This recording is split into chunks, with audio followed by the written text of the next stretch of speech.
বনগাঁয় হামলা, মানসিক ভারসাম্যহীন অভিযুক্তকে ছিনতাই করতে থানায় চড়াও জনতা, ভাঙচুর হয়েছে, গতকাল রাতে আহত দুজন পুলিশ। এই ধরনের ঘটনা, থানা আক্রমণ করা, দুষ্কৃতকারীদেরকে ছিনিয়ে নিয়ে আসা পুলিশের কাছ থেকে, এই সংখ্যা কিন্তু সারা পশ্চিমবাংলায় বাড়ছে। তার কারণ পুলিশ প্রশাসনের প্রতি মানুষের যে ভয়, সেটা কমে যাচ্ছে, দুষ্কৃতীরা দাপিয়ে বেড়াচ্ছে, ফলে এই ধরনের ঘটনা ঘটছে। ছোটোখাটো ঘটনা হসপিটাল ভাঙাভাঙি হয়ে যাচ্ছে। কেন? কারণ এই প্রশাসনের কোথাও কোনো কন্ট্রোল নেই, আর প্রশাসনের প্রতি কারো কোনো ভয় নেই। ফলে অ্যান্টি সোশ্যালটা, বদমাইশ লোকেরা দিনে দিনে সমাজের মধ্যে খুব প্রভাবী হয়ে যাচ্ছে। এটা সাধারণ মানুষের জীবনকে ব্যতিব্যস্ত করে দিচ্ছে। ডায়মন্ড হারবার থানার পাশে গুদাম, সেখানে বেআইনি বাজি মজুদ ছিল, গতকাল রাতে বিস্ফোরণে বেশ কয়েকজন আহত হয়েছেন। বাজি ছিল কি বম ছিল কি করে বললেন আপনারা? ডায়মন্ড হারবার একটা মডেল হয়ে গেছে, যেখানে যা ইচ্ছা করা যায়, সেটা ডায়মন্ড হারবার মডেল। যত দুষ্কৃতকারী, সমাজ বিরোধীরা ওখানে দাপিয়ে বেড়াচ্ছে। আর এই ধরনের বেআইনি মজুদ হয় কি করে?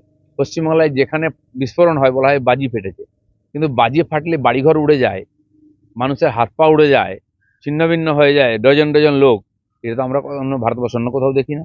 বিস্ফোরণ শিবকাশি, তামিলনাড়ুর সবচেয়ে বড় ফ্যাক্টরি, ওখানে সবচেয়ে বড় বাজির কারখানা আছে, বিস্ফোরণ হয়।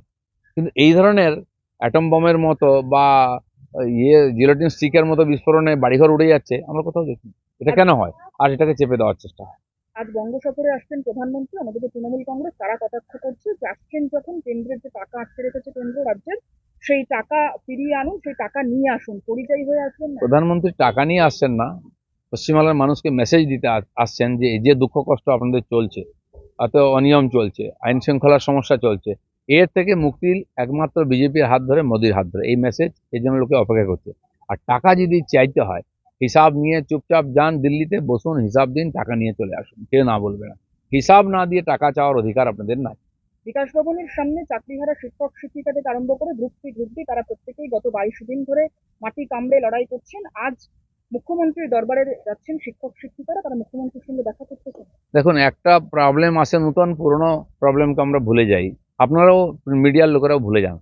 আমি বলছি, যে এসএসসি পরীক্ষার্থী যারা পাস করা বসেছিলেন 5 বছর ধরে, তাদের কথা আমরা ভুলে গেলাম? সেই প্রতিভাবান ছেলে মেয়েদের, তার কথা কি আলোচনা? প্যারা টিচাররা, প্রায় 42,000 প্যারা টিচার আছেন। প্র্যাকটিক্যালি আজকে যারা পশ্চিমবাংলার শিক্ষা ব্যবস্থার মেরুদণ্ড, পার্মানেন্ট টিচার নাই, নেই, প্যারা টিচারে স্কুল চালান, ঘন্টি বাজান, ঝাড়ু মারেন, পরীক্ষা নেন, খাতা দেখেন, তাদেরকে ওই যে টাকা, ওইটাতে আটকে রাখা হয়। তারা বছর বছর আন্দোলন করছেন, তার কথা কেউ বলছে না। পার্ট টাইমরা, এই ধরনের বহু সমস্যা, প্রাইমারির তাদের সমস্যা ভুলে গেছি। এখন 26,000-এর সমস্যা আমরা আছি, কদিন পরে 31,000-এর চাকরি চলে যাবে, সেটা নিয়ে পড়বো, এদের সমস্যা ভুলে যাব। তো সমস্যার সমাধান হচ্ছে না, সমস্যা বাড়ছে, আর সমস্যা